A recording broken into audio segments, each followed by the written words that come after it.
दोस्तों, आज जनसंघ के स्थापक माननीय श्यामा प्रसाद मुखर्जी का जन्मदिन है। पूरे देश के अंदर आज भारतीय जनता पार्टी इस दिवस को मना रही है। श्री श्यामा प्रसाद मुखर्जी का जन्म 6 जुलाई 1901 में हुआ था और उनकी मृत्यु 23 जून 1953 को वे स्वर्गवास बने। उनके मृत्यु के बारे में बहुत सारी बातें चल रही हैं।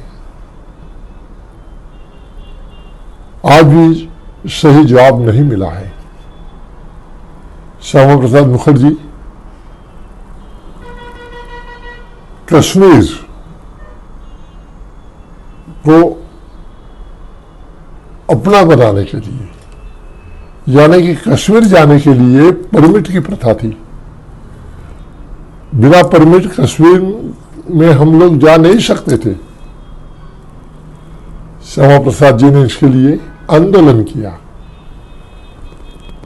और वे कश्मीर जाने के लिए निकले, तब उनकी धरपकड़ हुई। उन्हें कश्मीर में कारागार में रखे गए और वहां उनकी मृत्यु हुई। आज भी ये प्रश्न खड़ा है कि उनकी मृत्यु कैसे हुई। क्या उनको जहर दिया गया, कि उत्पीड़न किया गया? आज भी सही जवाब नहीं मिला है। लेकिन ऐसे महान पुरुष हमारे लिए वंदनीय है, हमारे लिए प्रेरणा स्रोत है। उनके बारे में मैं कुछ जानकारी आपको देना चाहता हूं। दोस्तों, श्यामा प्रसाद मुखर्जी का नाता बंगाली कुटुंब से था।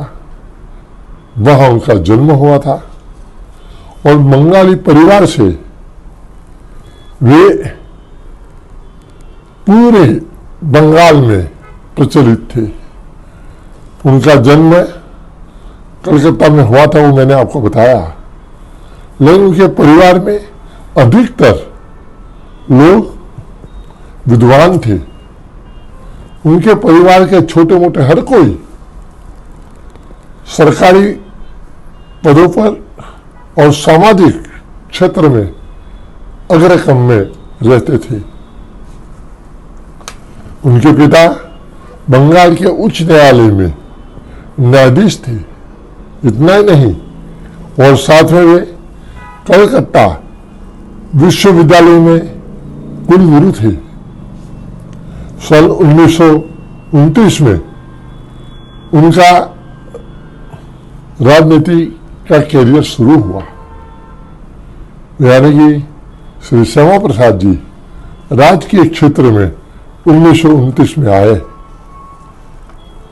और उन्होंने इसी साल बंगाल विधान परिषद में कलकत्ता विश्वविद्यालय का प्रतिनिधित्व कांग्रेस की ओर से किया। लेकिन उन्होंने इस परिषद से एक ही साल में इस्तीफा दे दिया था। लेकिन उन्हें स्वतंत्र उम्मीदवार के रूप में फिर से निर्वाचित किया गया।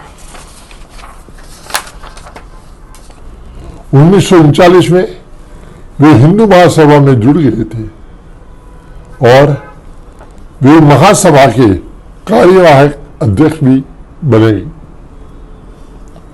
भारत के स्वतंत्रता के बाद उन्हें अंतरिम केंद्र सरकार में उद्योग और आपूर्ति मंत्री बनाया गया।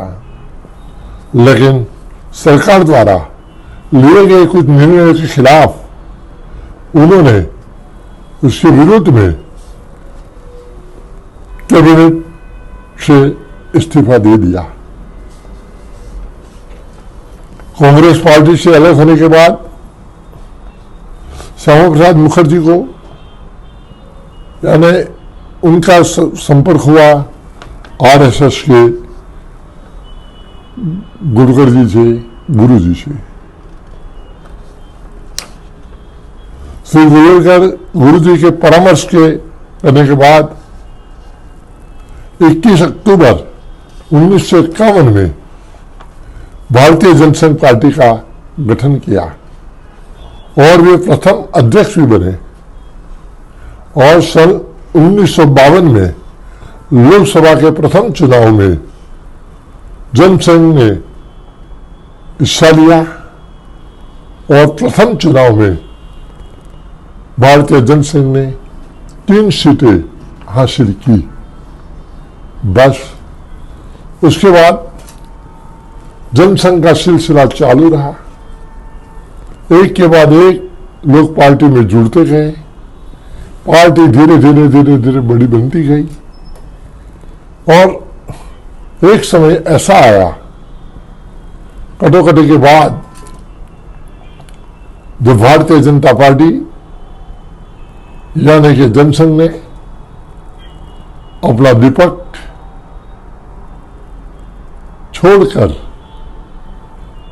जनता मोर्चा में जनसंघ विलीन हो गया और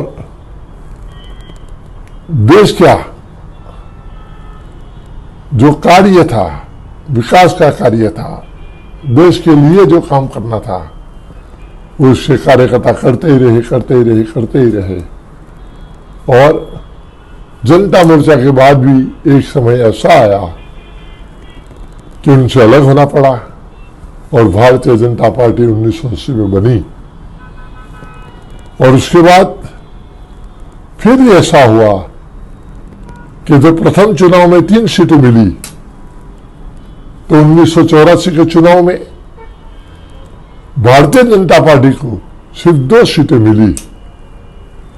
लेकिन पार्टी के कार्यकर्ताओं ने हार नहीं मानी, रात दिन काम करते रहे, लोगों के बीच में रहे, लोगों के प्रश्नों को आवाज दी और संघर्ष करने के बाद धीरे धीरे पार्टी इतनी आगे बढ़ी कि सारे देश के छोटे मोटे राज्यों में सरकार बनाने लगी। और इसके बाद तो आप और हम सब जानते हैं, आज भारतीय जनता पार्टी समग्र देश में अधिकतर राज्यों में शासन कर रही है और देश के प्रधानमंत्री भी हमारे माननीय नरेंद्र मोदी जी हैं। और आज देश की आन शान पूरी दुनिया में बढ़ रही है और इसका श्रेय अगर किसी को दिया जाए तो आदर स्थापक श्यामा प्रसाद मुखर्जी को है।